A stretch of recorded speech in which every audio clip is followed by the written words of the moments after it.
প্রথমবারের মতো স্কুলে আমার সারাটা দিন এভাবে থাকতে হবে সেটা তো বুঝতেই পারি না। আজকে কিন্তু সকাল থেকে বিকেল পর্যন্ত সারাটা দিন স্কুলে চলে গিয়েছে। এই তো ছেলেকে খাইয়ে কিন্তু ছেলের সঙ্গে অনেকটা সময় কাটিয়ে এরপর কিন্তু বাসায় চলে এসেছি। এসে কিন্তু আমার গাছগুলোকে দেখছিলাম। বেশ অনেকটাই বড় হয়ে গিয়েছে। দেখে তো অনেক বেশি ভালো লাগছিল। সো হ্যালো এভরিওয়ান, আসসালামু আলাইকুম। আমি মাইমুনা আক্তার স্মৃতি। আজকে খুবই সকালবেলা ঘুম থেকে উঠেছি। প্রায় বলতে গেলে 5:30টার সময় কিন্তু ঘুম থেকে উঠে একটা, একটা করে কাজ করা শুরু করে দিয়েছি। তার কারণ হচ্ছে আজকে আমি স্কুলে যাবো এবং সারাটা দিন ছেলের সঙ্গে থাকবো। যেহেতু কয়েকদিন ধরে ছেলে একটু অসুস্থ, ভাবছিলাম ওর সঙ্গে থাকতে হবে। এই তো সকালবেলা তো আমার সমস্ত কাজ করতে হবে। বাসায় কিন্তু অনেক কাজও থাকে, রান্না-বান্না ছাড়াও কিন্তু আমাদের মেয়েদের অনেক কাজ থাকে। আমি সকালবেলা ঘুম থেকে উঠেই কিন্তু একটু লেবু পানি খেয়েছি। এরপর কিন্তু সমস্ত বাসা পরিষ্কার করে এই তো রান্না-বান্না করে নিচ্ছিলাম। ভাবছিলাম আজকে কি রান্না করবো, ফ্রিজে কয়েকদিন ধরে সবজিগুলো আছে, এগুলো যদি খাওয়া না হয় তাহলে কিন্তু সম্পূর্ণটা নষ্ট হয়ে যাবে।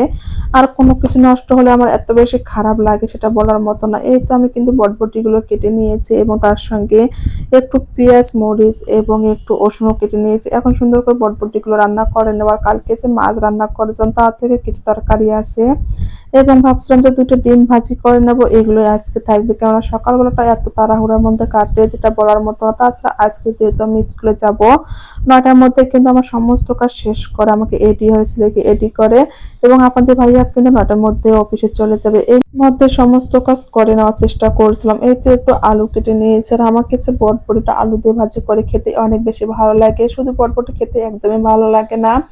যদিও মোর সান বটবটি খেতে একদমই পছন্দ করে না, কেন জানি না। ও কিন্তু হাতে গোনা কয়েকটা সবজি খায়, সব রকমের সবজি কিন্তু একদমই খেতে চায় না। যাই হোক আমরা তো খাবো। এই তো ভাজিটা সুন্দর করে করে নিয়েছিলাম। অন্যদিকে কিন্তু ছেলেও ঘুম থেকে উঠে পড়েছে বা আপনাদের ভাইয়াও ঘুম থেকে উঠে পড়েছে।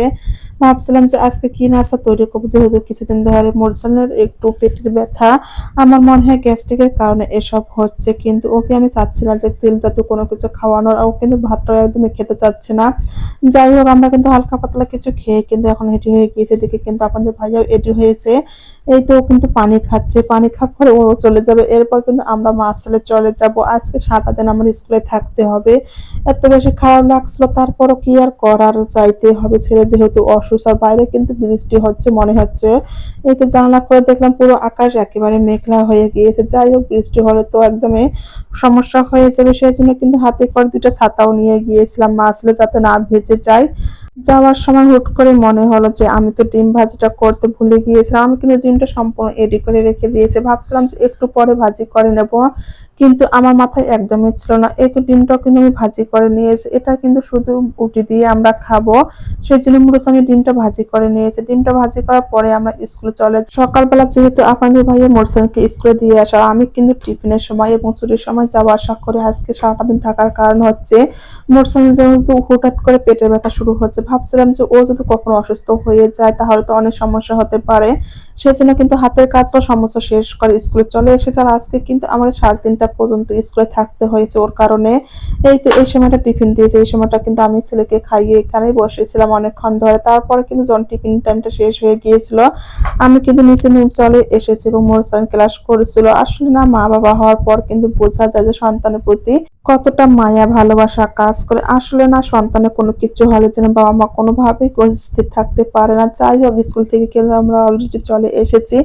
এসে তো আমি বেলকনিতে চলে আসলাম। আমার গাছগুলো যে এত বেশি বড় হয়েছে যেটা বলার মতো না। আমার কিন্তু কলমি শাকগুলো অনেক সুন্দর হয়েছে, পুঁই শাকগুলো সুন্দর হয়েছে, দেখে তো অনেক বেশি ভালো লাগছিল। এখানে ভিডিওটি শেষ করলাম। সবাই ভালো থাকবে, আল্লাহ হাফেজ।